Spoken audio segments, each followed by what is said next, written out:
And welcome back to That Aged Well. And this week I'm joined by Waitman Boern, and we are going to discuss Auschwitz this week. Now, I don't usually say this, but I feel like I should put up a warning before we start, so I should say viewer discretion advice.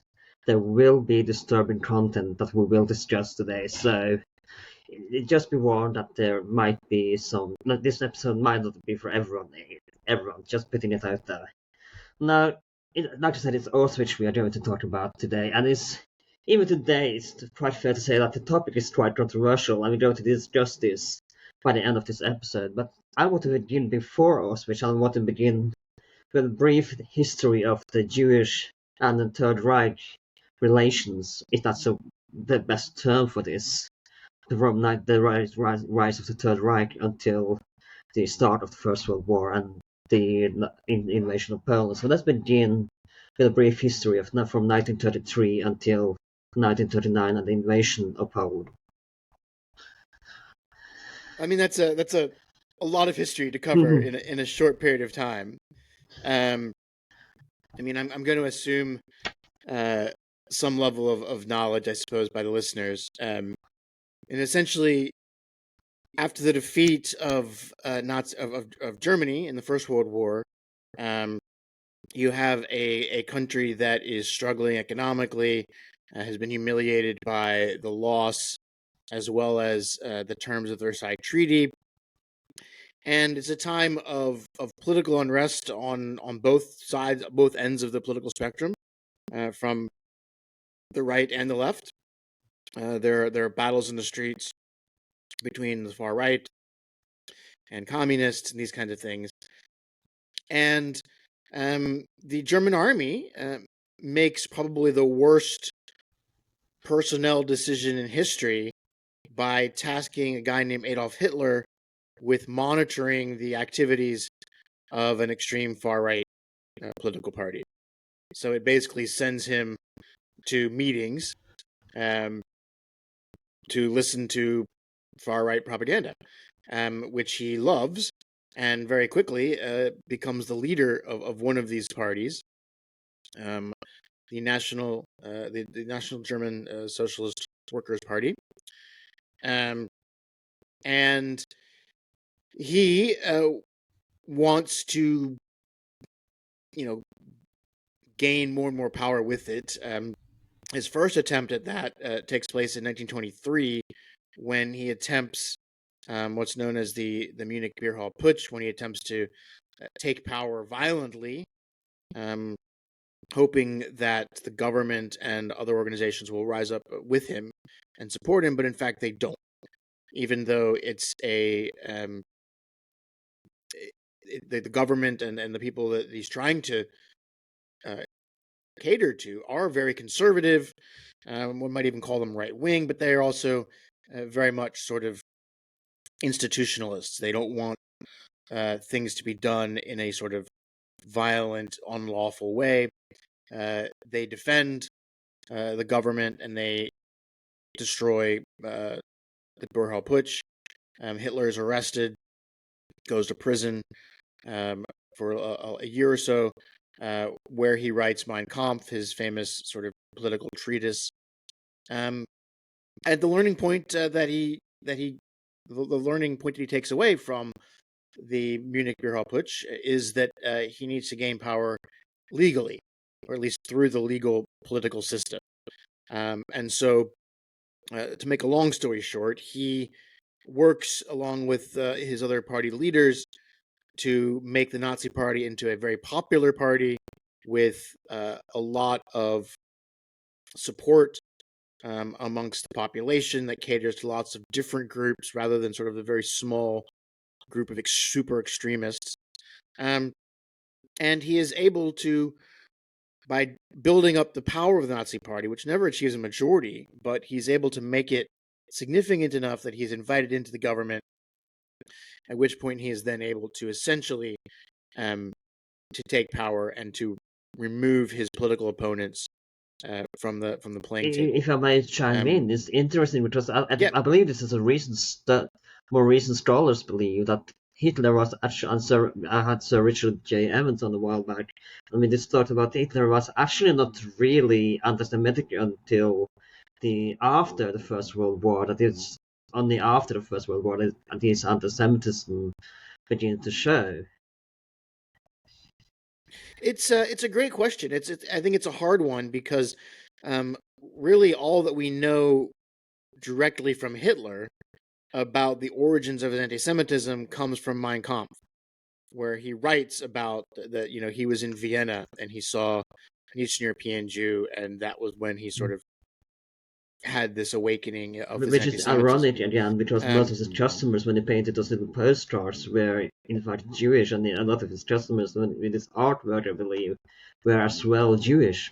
Yeah, I mean, again, the challenge with that is that Mein Kampf was written for public consumption, and so whether or not Hitler actually was walking down a street in Vienna and saw a Jew that disgusted him and that causes anti-Semitism, is unclear, and it makes sense that we don't necessarily know all of this because, like a lot of historical figures, Hitler was a nobody until he was important. And so nobody was really paying attention to him, when he was a much younger person because he wasn't somebody to pay attention to. So, it's unclear exactly where it came from. Certainly in Vienna, there were far-right politicians who Hitler very much looked up to who were extreme anti-Semites as well. But the upshot is, I suppose, that he certainly was an anti-Semite, and that is an important part of his worldview. So let's talk about the Third Reich from 1933 and until 1939, and with the Jewish situation and how because they weren't immediately sent to a concentration camp, and because they were pogroms, of course, and they weren't allowed to take public transport or go to cinema or go to school, etc. They were kind of cast. They were just in the beginning kind of cast aside, and they weren't immediately sent to these early concentration camps were more for politicians and communists, etc. It was not really meant for the Jews. So let's talk a little bit about the Jewish situation in the Third Reich from 1933 until 1939. Sure. So I mean, it's a situation once the Nazis come into power of incremental escalation of anti-Jewish policy. They begin by removing Jews from government positions. The Nuremberg laws in 1935 prohibit marriage between Jews and non-Jews, prohibit sexual relationships between Jews and non-Jews, helps us to, quote, identify what makes one Jewish, these kinds of things. And then you see across Germany a wide variety of laws, orders, etc., that are gradually removing Jews from public life and political life and economic life. Starting small, like that you can no longer play in your local village band. You can no longer go to the pool. You can no longer own a radio. You can no longer, if you're a doctor, practice medicine on non-Jews, etc. And this continues to increase as the Nazi government is watching to see what the reaction of local Germans is to this.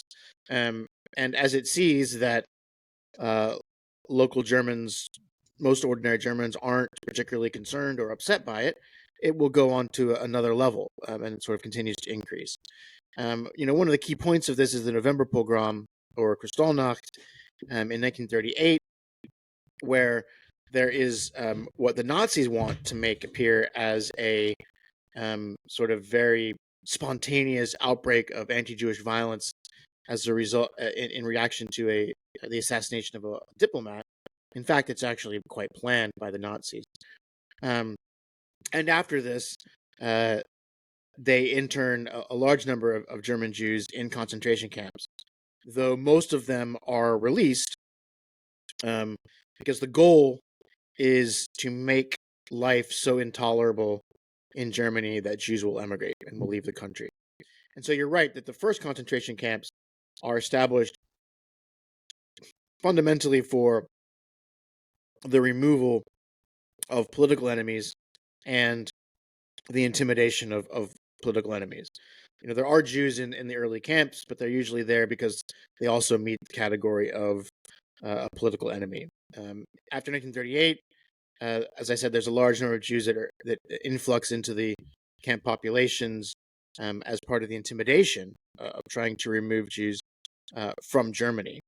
But it's still not a predominantly sort of Jewish affair until a bit later on, particularly in Germany. But then, we have other camps that are later established elsewhere. And then this takes us up to 1939. Of course, it's worth mentioning that, the first concerted effort of mass killing in Nazi Germany targets the disabled and the handicapped through Operation T4, which, begins just before and continues on with the beginning of the war. And it's also where they first test Cyclone B, right, before it stopped and moved on to the Jews. That the first experiment with what we later know is as Cyclone B begins. Well, as far as I know, the first experiments of Zyklon B on humans take place at Auschwitz in August and September of 1941. So we're sort of skipping ahead a little bit in the story. In Germany, Zyklon B is just a pesticide. It's used for delousing clothing. So it's kind of like a bug bomb. If you've ever seen people who sort of have their house covered in plastic while it's fumigated to kill bed bugs or infestations, that's what Zyklon B does. It's not there's nothing particularly sinister about it, until the Holocaust. This might be a silly question, but was the thought about starting a Jewish ghetto in Germany as they would later do in Poland, or was there just making their lives as like you said, as miserable as possible, or was there a ghetto plan in Germany as well? No, it's a good question. There are no ghettos in Germany. You got to understand that the Jewish population of Germany is actually quite small. It's about 0.5% of the population, around 500,000 people or so, of whom half have emigrated out of Germany by 1939.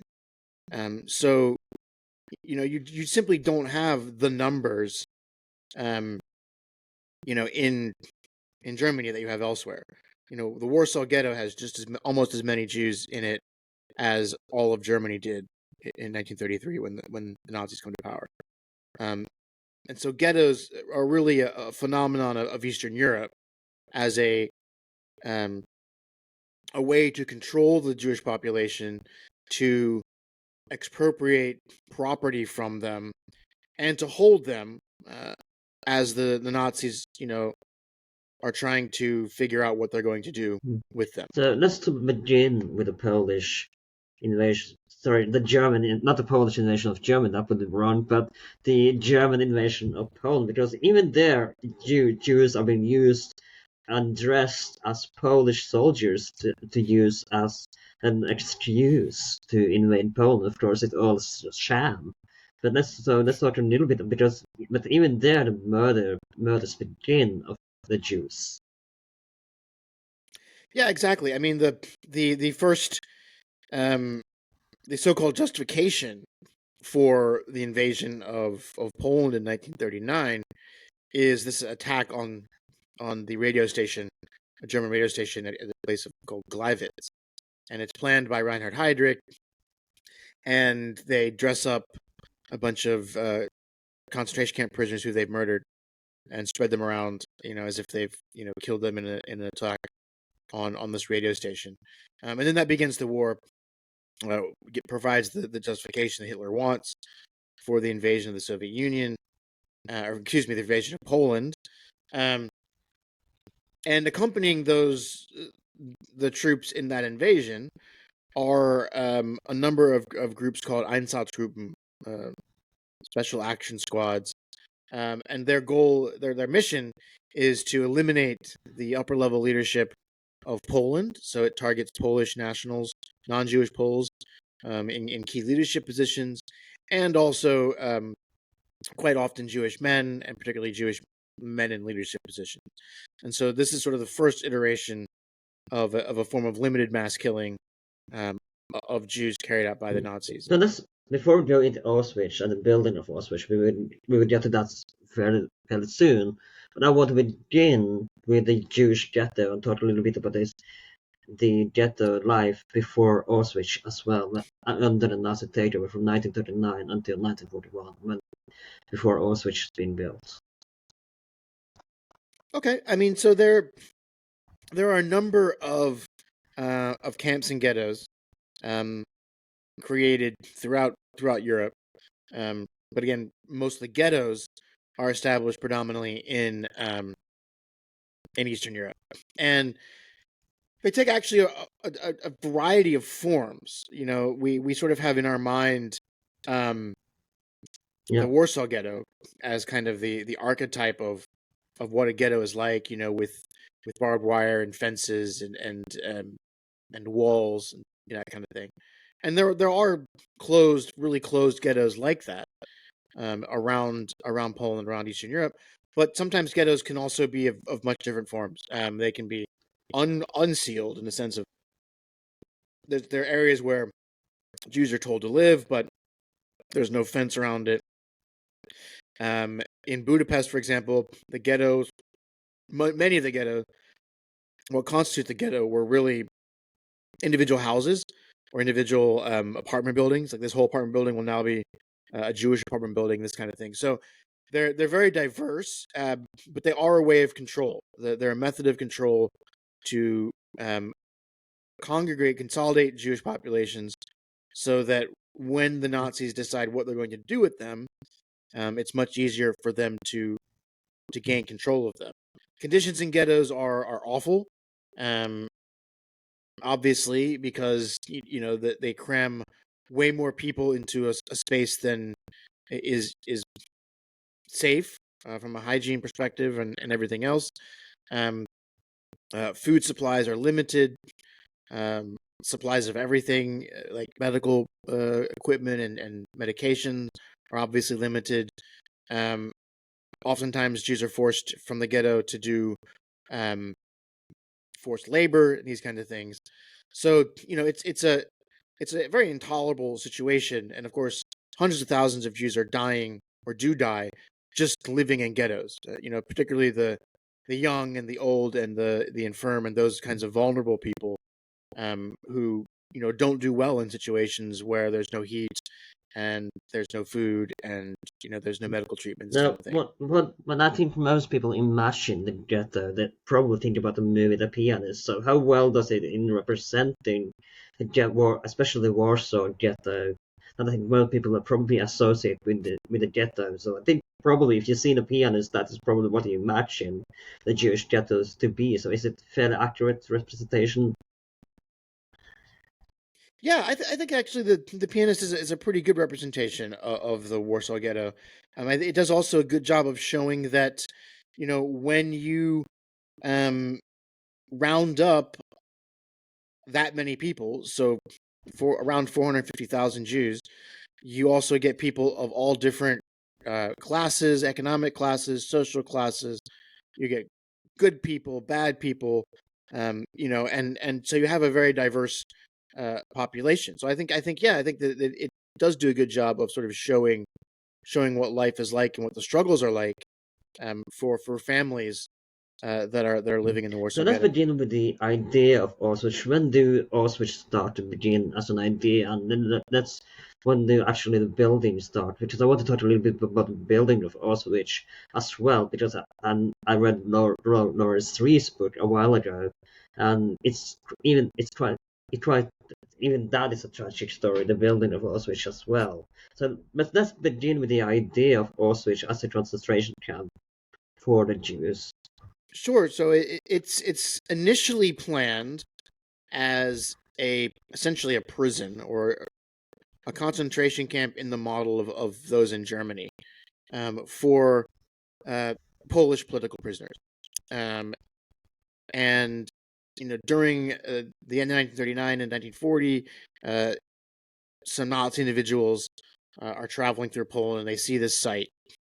It was a former Polish army barracks. A set of a number of buildings, brick buildings, and they think this will be a good spot for this concentration camp to imprison Polish political prisoners, people who are opposing the Nazis or resistance and this kind of stuff. And so in the spring of 1940, they send the commandant Rudolf Hess to begin to build this camp out of those barracks from the Polish army, and this is what becomes known as Auschwitz I. It's when you visit it's where the main camp building administration buildings are and these kinds of things. And like I said, it's designed for Polish political prisoners. And the first group arrives in June of 1940 from Tarnów, and they are Polish. They are Polish political prisoners from the prison. There are also Jews in there as well, but they are in there because they are also political prisoners. The first group of Jews really doesn't arrive until the spring of 1942, so a little bit later, in terms of arriving as a specific transport of Jews. And most of the time, they are going to go to a second camp in the Auschwitz complex. So Auschwitz has a 15 square mile region called the Zone of Interest. And if you've seen the movie, that's kind of where that name comes from, which includes lots of other buildings, organizations, etc., that are all in support of the camp. There are really three main parts of the camp. There's Auschwitz I that I just described. There's Auschwitz II Birkenau, which is another large concentration camp, and where the gas chambers will be located. And then there's Auschwitz III Monowitz, which is a factory camp for slave labor. So that's how. So Auschwitz begins in as a prison camp, concentration camp for Polish political prisoners, and then it's going to evolve into sort of what we know of as Auschwitz. What I found interesting in Lawrence Rees' work when he talked about the building of Auschwitz was perhaps that it's even Auschwitz itself, when it came to material and how they built it, it was begun by thievery as well, that they stole from other works of the other branches of the SS or not German army, that they or cars would suddenly come into that was supposed to go somewhere else would end up in Auschwitz. So even the building material were stolen by the Third Reich to build the concentration camp. Yeah, I mean Rudolf Hess writes about this, in his sort of memoir after he's convicted and sentenced to death. That he kind of had to scrounge for stuff because he wasn't really supplied with even things like barbed wire. So in the initial days, it's sort of the Wild West in Poland, and you can just run around and steal whatever you need. And so that's one of the things that he does. And then ultimately, when Auschwitz-Birkenau is created, it's created on the site of a Polish village of Berezhinka, and that Polish population is forced away, and their village is taken and demolished essentially to build Auschwitz-Birkenau. So let's talk about the first Jewish arrivals at Auschwitz and the early camp, for lack of a better word, camp life in the concentration camp. Well, so like I said, the first arrival of Jews as Jews, in the sense of sort of a what we imagine today, or what we know today as these sort of trains full of Jewish communities, actually arrives a little bit later on in the story, in the spring of 1942, and that's after Auschwitz II Birkenau has been built. Auschwitz I is what constitutes the camp up until that point. And again, the conditions there are awful. food is terrible. There's slave labor. There's abuse. There's a very high death rate, and ultimately over the lifespan, of the camp, particularly of Birkenau, but also of Auschwitz One. If you made it past 3 months, you were doing really well in terms of survival rates. So that gives you a sense of just how deadly the place was. So let's talk about and as well as sleeping conditions. And I was fortunate enough to visit. It's over 15 years ago now that I was there myself in 10th grade. So I remember going into the sleeping conditions and looking at the beds, and I remember looking at pictures, and you can do this if you go to Doodle as well. The sleeping conditions in the camper that were cramped, maybe 24 people, I believe, in one bed, and in the these two double beds. So let's talk a little bit about the sleeping conditions as well, and how the the conditions there. Yeah, absolutely. I mean, the daily life was just a continuous sort of pain. You would wake up quite early in the morning. You would rush to go to the latrine, particularly once Birkenau is in operation. You would have a very, very short time from waking up to go to the latrine and either use the bathroom or wash your hands or whatever. Then try to get some breakfast, which usually constitutes some very weak soup or coffee, but was not of any particular nutritious value for you. And then you were off for a formation, a roll call formation, where you'd have to stand and be counted. Sometimes this would take hours, in all kinds of weather conditions. One of the things you can see when you go to Auschwitz One today is the roll call area for that camp, for Auschwitz One.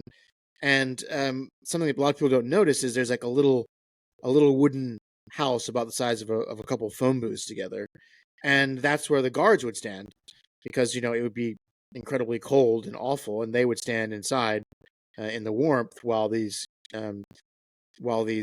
roll calls took place, and sometimes they would take place for hours because everybody had to be counted, and then prisoners would go off to work, and of course there are a variety of different jobs that prisoners carry out.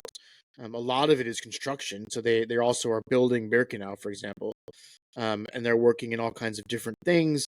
You would want, if you could, to have a job indoors of some kind, because that at least protects you from the elements. Sometimes gives you the opportunity to steal things. You couldn't survive in the camp on the food that was provided, so you had to figure out a way to get extra food every day in order to survive. And this goes on, for all the day, and then you have a very short time at night to sleep. And as you say, the barracks are massively overcrowded. The wooden barracks in Birkenau are German army horse stables that are designed to hold 59 horses, and they held between 700 and 1,000 people. So again, just massively overcrowded, with all of the things that come along with that in terms of having to use the bathroom at night. You weren't allowed to leave the barracks. The people are sick. They're unable to control themselves, control their bowels, and so it's just a really disgusting and horrible situation for everybody. I believe that if I remember correctly, the kitchen was actually one of the best places you could work in the camp, because, like you say, you could steal food there, and you actually had a kind of chance to survive in the camp. Yeah, I mean, the kitchen is a great spot. Again, it's very difficult to get those jobs, because the capos that control them, hand them out, judiciously. But yes, if you work in the kitchen, you have the ability to work with food, and so you can, have direct access to it. Another area that was really good, again later on, once Auschwitz II Birkenau is open, is in the Canada complex, which is where all of the material property of the murdered Jews was sorted. And so there again, you could find food that people had packed with them, or valuables that could be traded for food. And so again, and you're working inside, so that's another good spot. And another thing when it comes to work, it wasn't just inside the camp that I worked, of course, because a lot of industry depended on the Jewish slave labor as well. So I believe because I read a few years back now, the hours of Krupp where mentioned that commandants would come to Auschwitz and select several Jewish workers that would be sent and transported to Krug factories. Sorry, just 1 second there. They would be transported to several factories that in the Krug in under appalling conditions, and so it wasn't just. Sometimes you would be sent away from the camp and basically worked that in those German industrial factories because they simply didn't have enough labor, because women didn't usually work in the industry in Germany, unlike in the British in the British industry or the American industry, where they didn't have enough manpower and obviously didn't have slave labor as well. Yeah, absolutely. I mean, the concentration camp system is massive. There are around 44,000 different camps and ghettos throughout Europe during the Third Reich, and of those, camps, they take a variety of forms. Auschwitz is one, Dachau is another kind of form, but some of them are very small, just very small building sites. Some of them are factories, so like Schindler's factory, ultimately in Płażów camp in Krakow, near to Auschwitz. Sometimes it's just a factory that's using laborers to do all kinds of different things. There are a series of camps in Ukraine that are building a highway and literally are moving along the highway, building a road. So yes, they can take all different forms, but generally speaking, conditions there were terrible. They could be better sometimes than if you were just in the camp itself.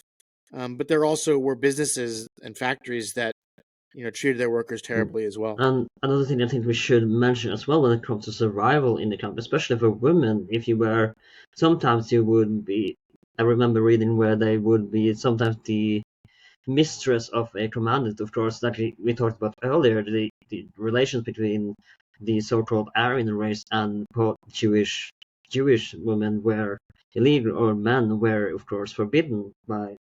So, but sometimes, of course, the soldiers that were stationed there had sexual urges, and they would sometimes, I believe, they would be sent away caught, but some men would still find Jewish mistresses and sometimes that could actually save, whether they liked it or not, it could save their lives sometimes. I remember reading a case where I believe one of the commandants of Auschwitz actually kind of, it wouldn't become, she didn't love, I don't remember exactly how the story goes, but she ended up being his mistress, and it ended up saving her life eventually. Well, I think it's important. You highlight a couple really important points here, and I think one of them is that yes, there is absolutely in Nazi regulations as well as Nazi ideology a prohibition of sexual contact with Jews, based on, again, this Nazi racial worldview where they see Jewishness as a genetic thing, and so therefore you can pollute the German blood, et cetera, et cetera. But as you point out, this is something that is routinely ignored when it comes to sexual violence against Jewish women. We know that mass rapes and sexual violence take place at concentration camps, at mass killing sites in Eastern Europe. It's a very widespread thing, particularly because in both those situations, the Germans are able to murder the victim, and that way they're also murdering any evidence of what they've done in the first place. The other thing you point out that I think is important is this idea of sexual barter or instrumental sex, where certainly there were some Jewish women who made a choice to use sexual favors as a way to survive. And of course, this is not consensual. If you can't say no, then you can't say yes. And so these aren't consensual relationships, but they are sometimes relationships that Jewish women have chosen to enter into as a way of surviving, and they fall into the category of what one scholar has called choiceless choices, which is the idea that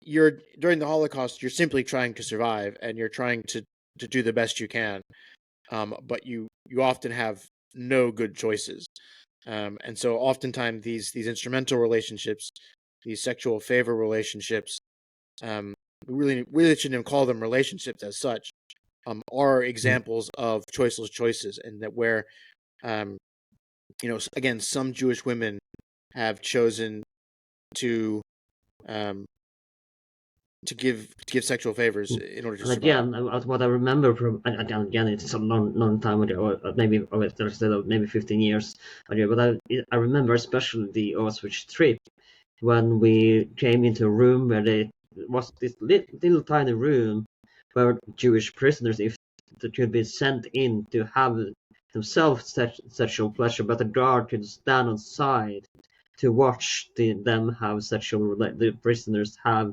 sexual sexual relations and they could watch for the guards' pleasure as well. I mean, I'm not as familiar with that, but I know that certainly some camps, do have camp brothels, where women are forced to work essentially as prostitutes or as sex slaves, um, usually for the entertainment of the prisoners themselves. So it is a thing that happened. Um, Hmm.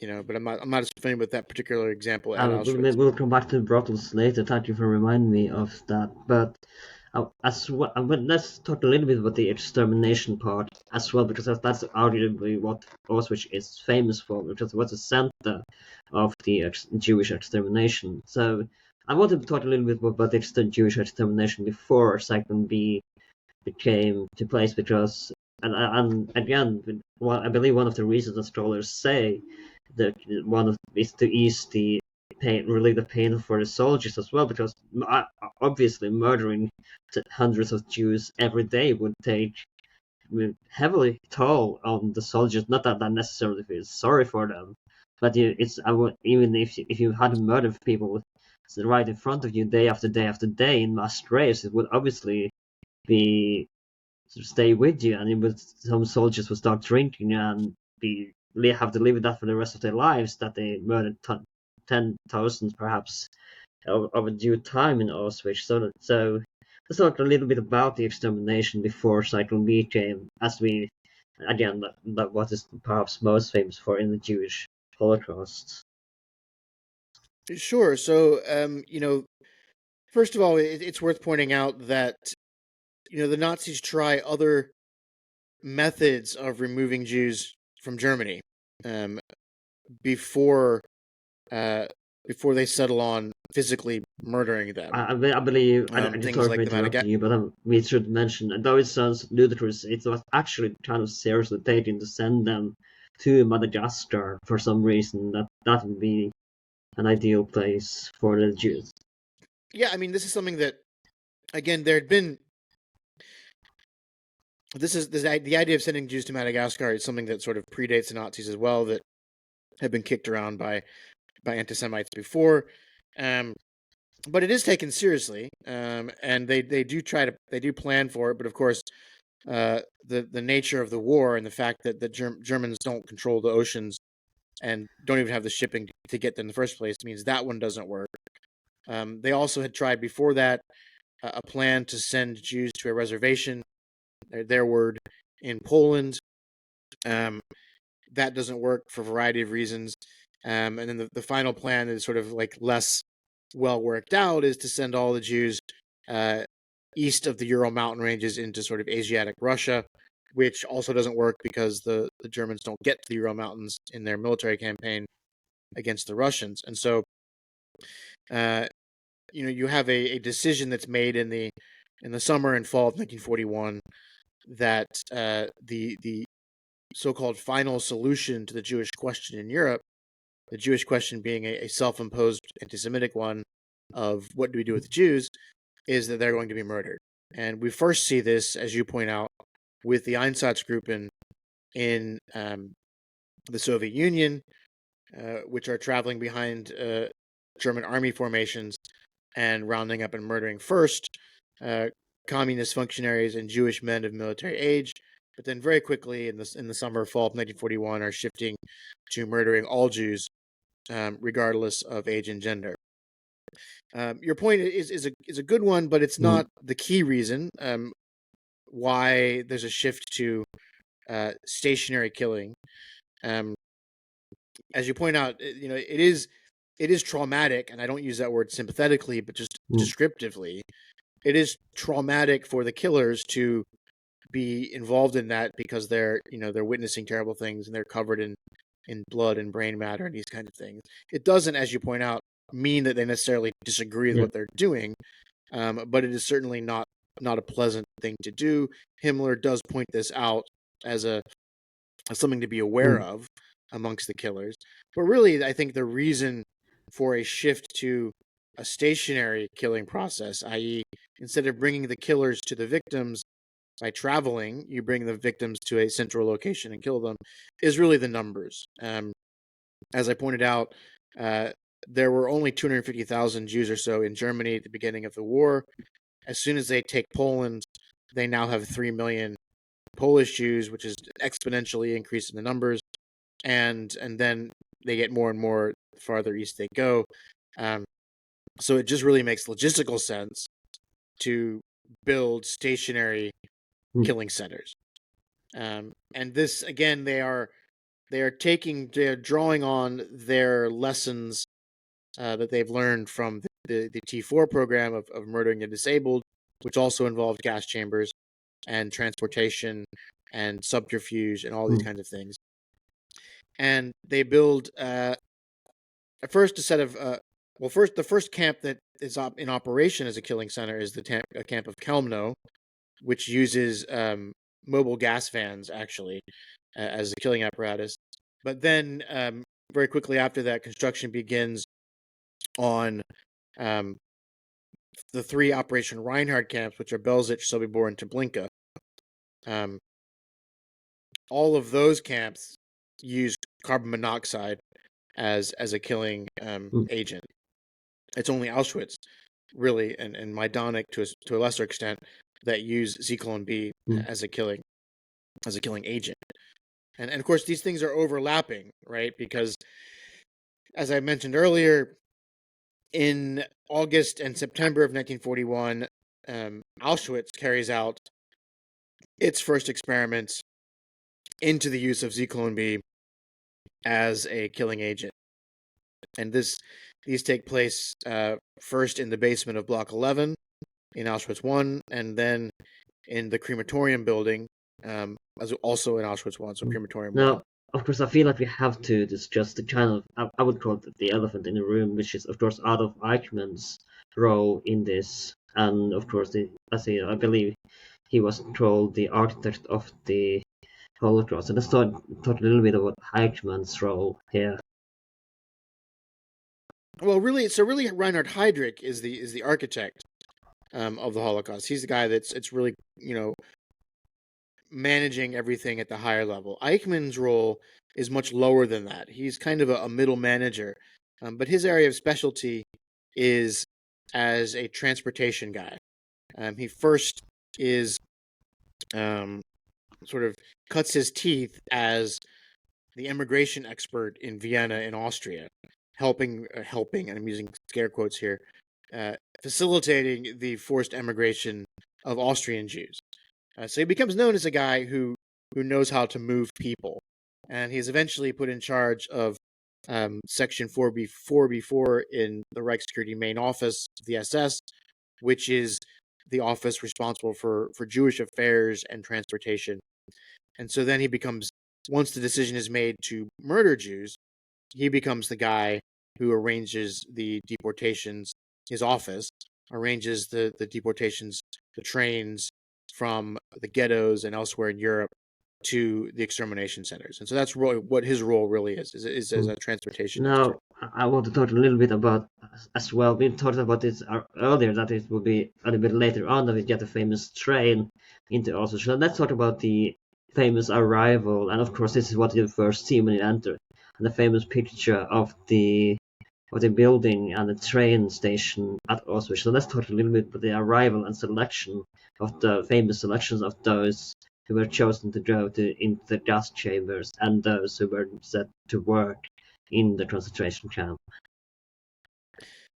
Yeah, so I mean, I think it's important to point out that image of Auschwitz that we have is actually a very late one. It's 1943 image. Initially, once Jews are being murdered at Auschwitz, they're not being murdered in the gas chambers in Birkenau that we're familiar with. They're actually being murdered in two farmhouses, the Little Red Cottage and the Little White Cottage, or Bunker 1 and Bunker 2, which have been basically sealed up and converted into gas chambers. And so the arrival process, again, the rail lines into Birkenau that we're so familiar with, that we've seen the photographs of, don't exist until 1943 or so. And before that, it's just a railway, a very small railway line, and the train stops, and Jews get out. There aren't any selections, and the Jews are marched, all of them, to one of these two bunkers, these cottages, where they're murdered by having Zyklon B poured in through little slots in the walls, and then they're taken out. The bodies are first buried and then later burned. We don't really see the kind of image of mass murder that we're familiar with, I suppose, until a little bit later on. By June of 1943, which is when all of the new crematorias, so crematoriums 2, 3, 4, and 5, which are located in Birkenau, and these are the buildings that have at least 2 and 3 are the ones that we're most familiar with, that sort of have an integrated gas chamber, undressing area, and ovens, all in the same building. So if you were arriving in the summer of 1943, the trains do go in. They do pull in through that iconic sort of tower entry area. Jews are taken off the trains. They're divided up by gender, by men and women. Children often, almost always, going with the mother. Then there is a selection on what's called the ramp, which is that area of the train tracks going in, and a doctor or SS person would make a decision there about who lives and who dies, based on appearance, whether they seem healthy, based on age, but also based on what the needs of the camp are. So, if the camp itself didn't need a large number of workers, then a large number of workers wouldn't be selected, and almost everybody goes to the gas chambers no matter what. When they are selected to go to the gas chambers, again, assuming we're talking about crematoriums 2 and 3, which are mirror images of each other on either sides of where the memorial is located today, they would enter into an underground undressing area. They'd be told to disrobe, hang their clothes on the hooks. They're taking a shower for hygiene purposes. They will get their things back afterwards. They are then forced into the gas chamber portion, which is also underground. The doors are shut, and an SS man walks along the roof and drops in pellets of the Zyklon B down sort of hatches that go to mesh pillars inside the gas chambers. And the gas chambers themselves, the way that Zyklon B works is it reacts to heat and humidity. And when it's exposed to heat and humidity, it aerosolizes into a hydrogen cyanide gas, and that's what kills people. So obviously, the more people that are packed into the gas chamber, the more heat they're creating, and the more humidity with their exhalations and that kind of thing. And so the pellets are dropped in. After 20 to 30 minutes, everyone is dead. The exhaust fans go on to extract the poisonous air. And then prisoners that are forced to work there as part of what's known as the Sonderkommando remove the corpses from the gas chamber, place them on elevators, which take them up to the ground level, which is where the ovens are located, and the bodies are searched for valuables, gold teeth, etc., and then they're burned in these ovens, which have multiple sort of ovens to burn corpses, and then the ashes are taken out and either dumped in ponds near the gas chambers or spread out on the fields and that kind of stuff. And so that's kind of the process. And then while those individuals who've been selected to die are going through that process and are being murdered, if anyone was selected to live, they are then sent to the Canada complex, where the sauna is, and actual showers. They receive their tattoos, their prison uniforms, these kind of things. And other prisoners during this whole process have been taking the belongings, the suitcases, the bags of the newly arrived Jews, and they're taking them also to the Canada complex, which is these massive warehouses where property is sorted, valuables are put to one side and taken by the Nazis, and clothes that are of value are sent to Germany. Those that are of lesser value are used for the prisoners. These kind of That's things. another thing that stuck with me when I was there, was the clothing, and they had this own room where you saw the belongings, the murdered Jews, and the Jews who were taken away. The Jews that still, in that glass part of the build of the camp, they had this kind of memorabilia, I would say, where all the stolen goods from the Jews that to remind what was stolen, and it was a really strong impression. All the things, the glasses, the shoes and everything that was left behind taken from them. Yeah, absolutely. I mean, the one of the, I think, particularly powerful exhibits at the museum, the Auschwitz Museum today, is that of the hair as well as the suitcases. For me personally, it's always the Yeah, children's clothes as a father.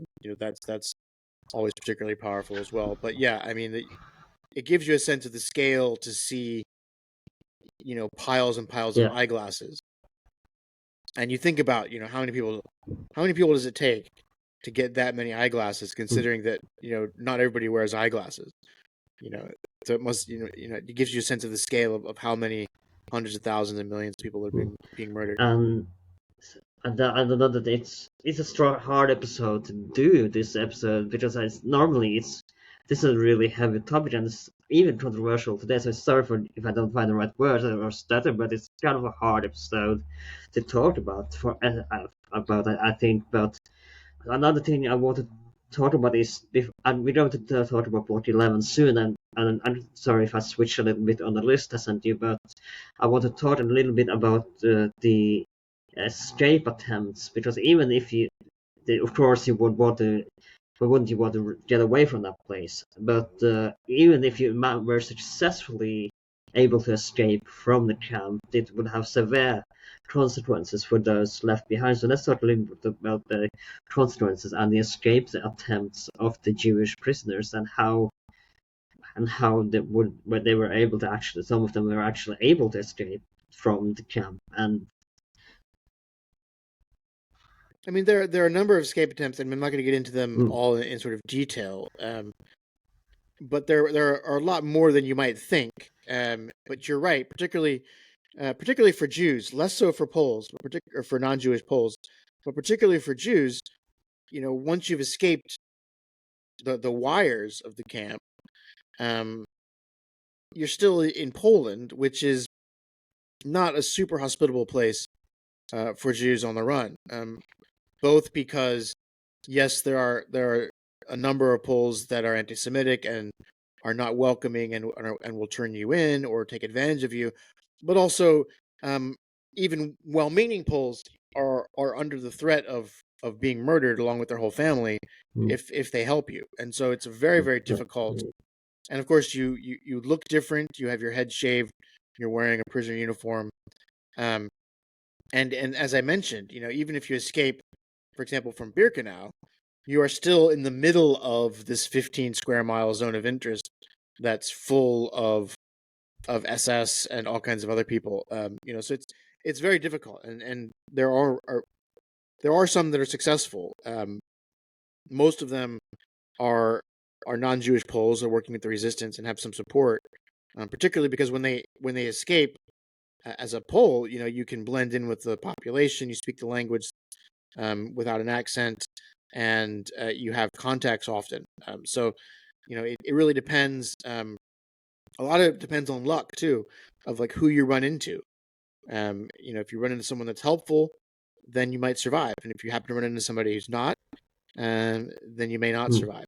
Now, again, I'm talking about consequences, but in about where those left behind in the camp, and if the just like we said, they had roll calls every day. So if someone didn't show up or someone escaped, and again, I refer to Lawrence Rees here. He wrote about how there would be maybe 5 or 10 people that would be killed as a consequence. So, and I think even those who escaped, as far as I understand, were aware of this. So even if they were successful, it would be quite a trauma and guilt, and a level of guilt for those who were left behind and possibly murdered as a consequence of their escape. Yeah, I mean, definitely. It was always a calculus, and sometimes it would be your entire work detail would be murdered, or maybe just a percentage of reprisals. Again, it's one of those, in some ways, one of those choiceless choices that people had to make. So I think it's time we talked a little bit, but this may be one of the lesser known parts of Auschwitz is the infamous Block 11, the torture chamber of the camp. So let's talk a little bit about the infamous Block 11. Yeah, I mean, so Block 11 is, at the end of one of the rows in Auschwitz 1. It was known as the punishment block. It was a place where prisoners would be sent if they broke one of the rules of the camp. It's also, as I mentioned, the basement was used initially as or in the early days as the site of the experiment of using Zyklon B, but then it also held sort of isolation cells and punishment cells. The building also held a sort of local Gestapo office. So they would often, bring resistors there and pronounce a sentence on them. And then in the yard between Block 10 and Block 11 was an execution site where prisoners were shot, and then the bodies were piled up in front of Block 11 to be taken to the crematorium and burned. So let's talk about some of the methods of torture as well, because as Norris said, you could be hanging in a chain up with your hands up on the wall from on the chain for hours, which would, I mean, you can just try for a few minutes and you feel how hard it can be. So let's talk about some of the torture methods used to punish those those who were supposed to be tortured. I mean, as you point out, there are lots of different ones. The Nazis are quite inventive in that regard. Some of them we know because the building itself is built to accommodate that. So, for example, the standing cells in the basement of Block 11 are very small, 2 foot, 3 foot by 3 foot cells, maybe, or even smaller, where prisoners were forced after their workday. They had to come and stand in the cell overnight, sometimes with other people. They couldn't. There wasn't space to lay down or sit down or sleep, and then the next morning they're back out to work. And so you can imagine, the effect of this on someone that already is not getting enough to eat and is already being worked very, very hard. It was often tantamount to a death sentence. Now, of course, one of the more famous things to come out of Auschwitz, to put it that way, is of course Josef Mengele, and of course that a lot of Jewish prisoners, twins especially, were used in Nazi science and medicine experiments. So let's talk about Mengele's work, to put it that way, in Auschwitz and his role there. Yeah, I mean, Mengele is just the one of many Nazi doctors who work in the camp, and in other camps too. It's not just Auschwitz, and what Auschwitz and other concentration camps offer to medical people is the ability to carry out human experimentation without any um, medical ethics or limitations. And so they can do whatever they want. For Mengele, Mengele was very interested in twins, and so Auschwitz gives him access to lots and lots of examples of twins. They are, in some ways, for him, the perfect test subjects because he can do whatever he wants to one, and then kill them both and see what the difference is. Most of his experiments and his medical quote research is garbage anyway. It's not of any medical value whatsoever. But there are all kinds of experiments take place across the concentration camp system by German doctors for a variety of purposes.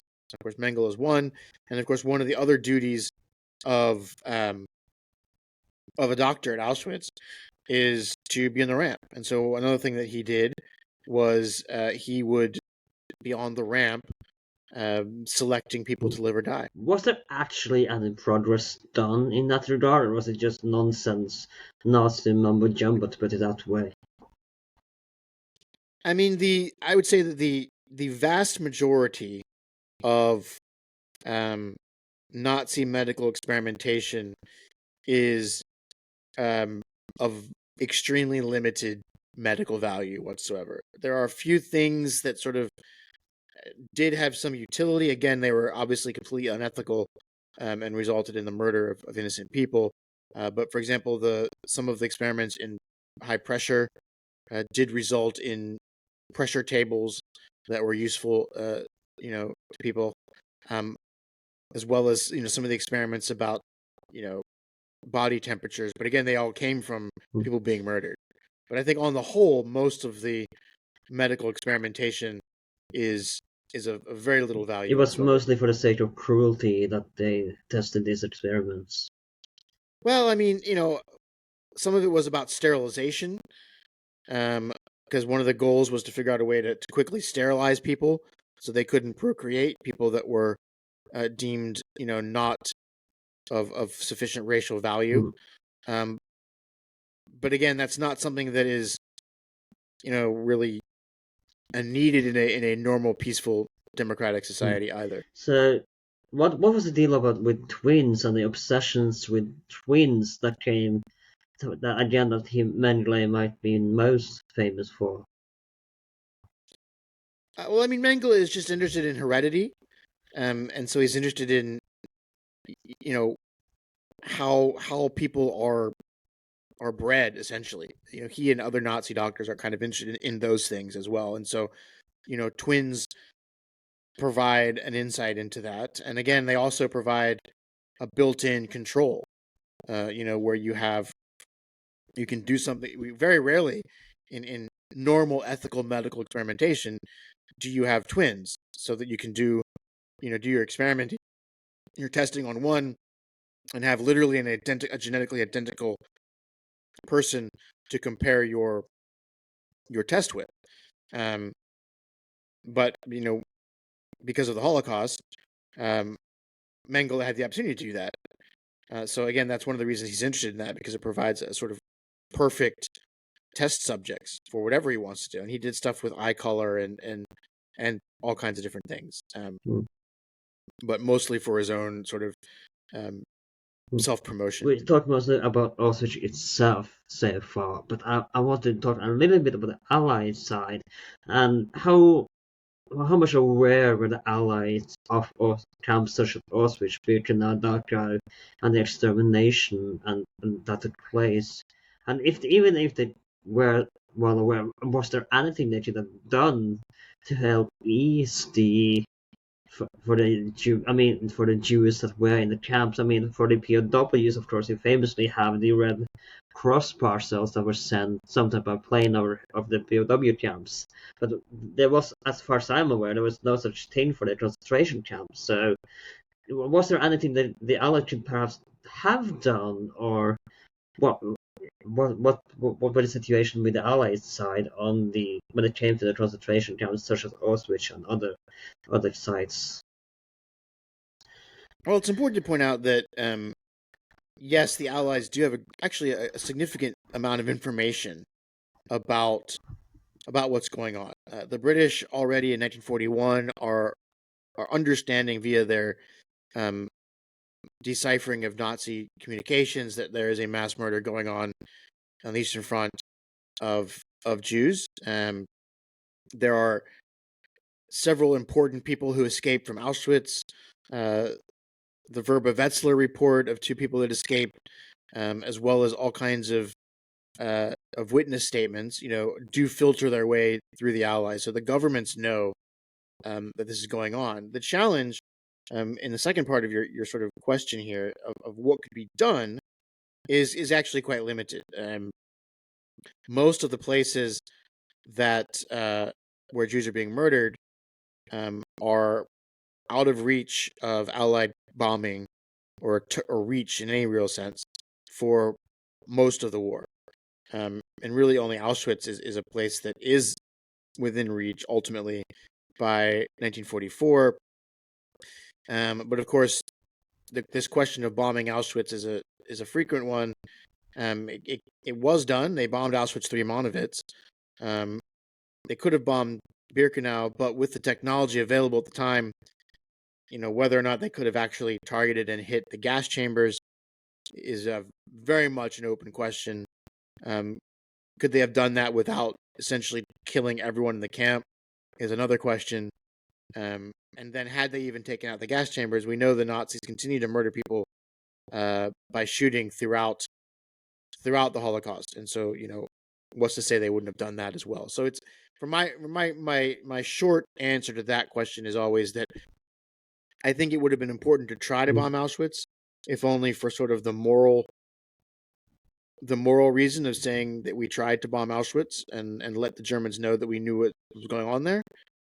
But in all reality, it probably would not have been successful in doing much. And of course, by the time that we could have bombed Auschwitz, almost all of the victims of the Holocaust had already been killed, with the exception of the Hungarian Jews in the summer of Now, 1944. it's easy to imagine that because when you are in such a horrible place as Auschwitz, it's easy to imagine that the Jews and all the political prisoners would take care of each other and help each other out, but that wasn't necessarily the case because even among the prisoners, as far as I understand, there was a certain hierarchy, and as well as something we haven't mentioned is that obviously the Jews, as most people are aware, had to wear the yellow star but even I believe political prisoners and even homosexuals who were sent to the camp had to wear pink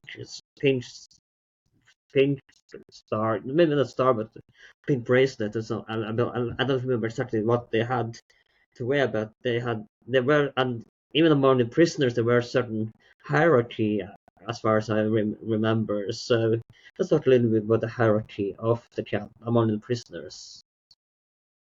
I mean, absolutely. The Nazis imposed this system. It begins already in Dachau, of sort of categorizing prisoners. So you have political prisoners, you have, as you mentioned, homosexuals, you have Jehovah's Witnesses, so-called antisocials, um,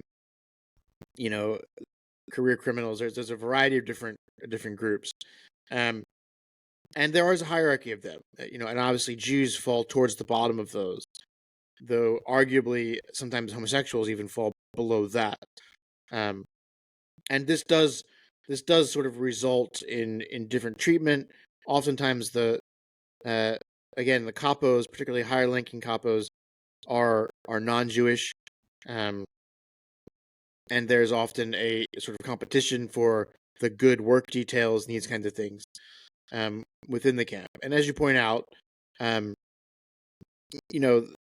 concentration camp system is designed by the Nazis to destroy people and also destroy sort of their own humanity and morality. And it creates a sort of environment where prisoners are, in many ways forced to look out for themselves and to sometimes victimize their fellow prisoners. And so that's all part of the system of Nazi oppression and genocide. Something I want to talk a little bit about this as well. The famous sign, the Arbeit macht frei sign that you would see as well. So let's talk a little bit about the first impression. That I believe that would be one of the first things the prisoners saw, if I remember correctly. So let's talk about the entrance and the kind of irony of the sign, if you will. I mean, yeah, and this is something that happens in other camps as well. The Arbeit macht frei, the work makes you free, is basically, it's an inside joke for the Nazis.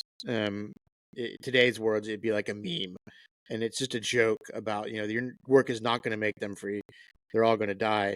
But it's a joke for the Nazis. That this is going to happen. There's another camp,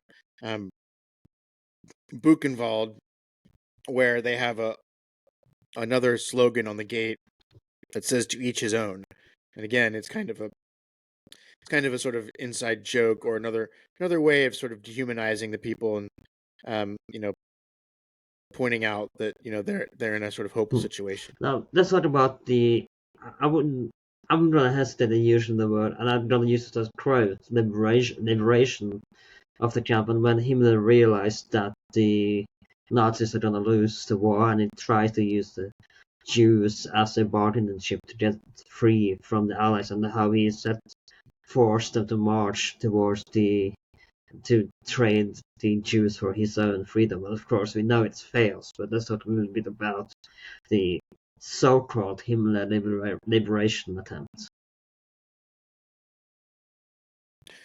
Well, I mean, I think that there are several examples of this. They are all, quite fanciful kinds of things.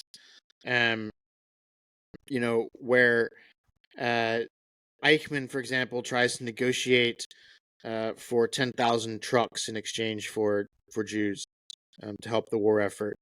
At the very, very end of things in March 1945, Himmler, basically makes a little agreement that they're not going to destroy concentration camps and things like this. But by that point, it's a almost futile gesture because it's not going to save him, and it's not really saving any prisoners and these kinds of things. And so liberation by the Soviets is very real. I mean, like they do liberate the camps, and they are the ones that free, particularly Auschwitz in January of 1945. But we talked about a few years back? We talked about the Soviet invasion of Berlin. And we talked about Auschwitz as well, but didn't they just turn basically the concentration camp into a Gulag system? So that's one of the reasons it's so well preserved, I believe. I may be mistaken, but it was used, and some of the prisoners there actually have stayed inside, weren't liberated at all. They had to remain in the camp of Auschwitz until even after the liberation by the Soviets. If I may be mistaken, but I mean, not so much in Auschwitz. In Sachsenhausen in Berlin, the Soviets do make a section of that camp for German prisoners. So there is that. But usually prisoners are only forced to stay in the camps for a relatively short time, simply to make it easier to treat them medically and these kinds of things. A large proportion of the population of Auschwitz had actually already been marched out of the camp on forced death marches farther into Germany. And so the only ones left in the camp for the Soviets to liberate were a large number of sort of ill or infirm or people that couldn't make the march, or that had hidden to avoid going on the marches. So let's jump ahead to the 21st century and talk about Auschwitz today, and Auschwitz as a tourist attraction, and talk a little bit about Auschwitz in 2025. Okay. But specifically Auschwitz in general as in the 21st century, I think.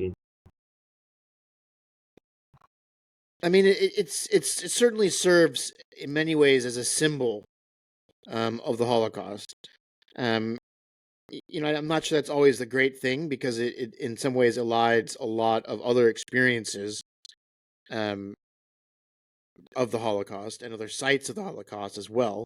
But it is one of the most important Holocaust sites that remains. It's certainly, I think, the most well visited of sites. Um, and it's important because it stands as literally a physical reminder and physical evidence that the Holocaust happened, and that people were murdered in large numbers um, by the Nazis, predominantly Jews, and that they were murdered because they were Jews. And I think that Auschwitz and the work that the Auschwitz Museum does to sort of commemorate that, is really important in sort of keeping that knowledge alive, particularly in a time period where we are Yeah. now, where we see the rise of the far right all over the world. Um, and it's important to remember, sort of where that Mm. road ends, and where that road ends is Auschwitz. I mean, I follow you on Twitter. I'm still trying Twitter, but I see you try to sadly encounter Holocaust deniers on an almost a daily basis. So, what are your message to those who don't believe, and even if you listen to this episode and still don't believe that the Holocaust never happened and that it's just a hoax? I mean, we have dozens of photographs because, as we know, the Nazis were great at keeping records, and that's what perhaps why we know so much about them. Even if they try to destroy a ton, we still have dozens of pictures, records in Auschwitz and other concentration camps. So, what are your message to those who still may not believe that the Holocaust never happened? Well, I mean, I think first of all, it's important to realize that uh, Holocaust denial is first and foremost about anti-Semitism. So, Holocaust denial is not a sort of rational looking at the facts and revising our understanding of the past and these kind of things. It's about hatred. It's an ideological position. It's not a rational, um, scholarly, or intellectual position, first and foremost. So if you believe in Holocaust denial, it's because you're an anti-Semite, or you just believe in conspiracy theories. But it's not because you are sort of looking at the facts and coming to a different conclusion. Because they're looking at the facts, there is no other conclusion than that the Holocaust happened. And in fact, the Nazis are the best witnesses, not just because of all the documentation they create while they're carrying out the Holocaust, but because they don't deny it. Um, you know, there are very, very, very few Nazis, i.e., actual Nazis, You're talking about neo-Nazis, who, of course, um, or not neo Nazis. I mean, there are very few actual Nazis, during the war, who after the war say the Holocaust didn't happen. They'll say that they didn't know about it, or that they weren't participating in it, or they didn't agree with it. But very few of them say it didn't happen. So, in fact, some of the best witnesses against Holocaust denial are the Nazis themselves, because the Nazis themselves don't deny the Holocaust. They all understand that it happened. They all know it happened. All they're concerned about is saying they weren't involved, or they didn't know, and that kind of stuff. But, um, you know, they don't say the Holocaust didn't happen, the Jews weren't murdered, because they know they were. Um, so I think that's the key thing. And if you are someone that doesn't believe in the Holocaust happened, and you genuinely want to hear about why it happened, I think it's fine. I'm happy to have that conversation.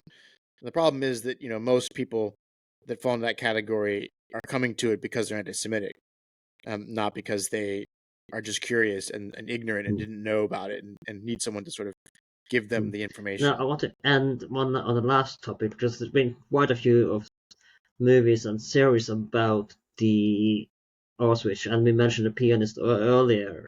But what is there one movie in particular that stands out to you when it comes to this topic?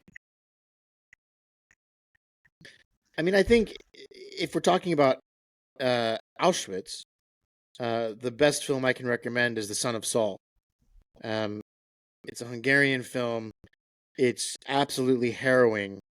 It's shot in a very close manner, sort of almost claustrophobic manner, from the perspective of one person. who is working, in and around the gas chambers in Auschwitz to Birkenau. But it's just an amazing film, and I think it gives a really the best sense that one can get without actually having been there, of sort of what that experience was like. So I highly recommend The Son of Saul. Now, thank you so much for coming. It's been great. I'm not gonna hesitate. I usually say pleasure, but I'm not hesitant I'm not hesitant in using that term in this episode. And it was quite a heavy episode to record. But before you go, I understand you have a book recently published, and of course, it's you. Like you said, where can people find you on Twitter or any other social media like Bluesky, Instagram, or do you have any websites you wanted to share? Where can people buy your book that came out? Now is your chance to share your work here. Yeah, sure. So I did just finish a book. It's called Between the Wires: The Yanovska Camp and the Holocaust in Lviv. It just came out in August of last year. I'm really honored that it's also a finalist for the National Jewish Book Award in the United States, and it's about a very lesser well-known concentration camp in Lviv in Ukraine, where as many as 80,000 Jews were murdered. I think it's a really fascinating story. There's lots of horrible things in it, but there's also some positive things, because there's an uprising. Jews rise up and kill several SS guards, and there's an escape. So I highly recommend, please check that book out. I think it's really, I'm biased, of course, but I think it's really good. It's really readable. It's not a sort of overly academic work in that sense. I'm still on Twitter. I'll still call it Twitter, even though Elon Krupp is in charge. I'm at Waitman B on Twitter. I'm keeping the lights on there, though I dislike being on there more and more every day. You and me both. I'm also on Bluesky, which I do like Bluesky quite a bit. And on Bluesky, I mean, you can search for Waitman Boern. There's only one of me. But I'm at waitmanwbourn.com on Bluesky. If you Google me, you can find me as well. And I'm always happy to talk to anybody who wants to talk about the Holocaust. I'll also post or push one more thing, which is that I'm also the host of the Holocaust History podcast, which is really the only sort of long-running, open-ended podcast out there that covers all kinds of different topics and subjects about the Holocaust. And you can find that on Apple Podcasts, on Spotify, wherever you get your podcasts. Yeah, and so again, Erlend, thanks so much for having me on. It was a great pleasure to talk to you, even though that it may not be a very pleasurable topic. Right, no, I understand. I live my life in I live my life in scare quotes, so I get this it. has been With That Aged Well. My name's Erlend. You can find us on social media, on Twitter and Bluesky, and With That Aged Well. We are also on Instagram and With That Aged Well.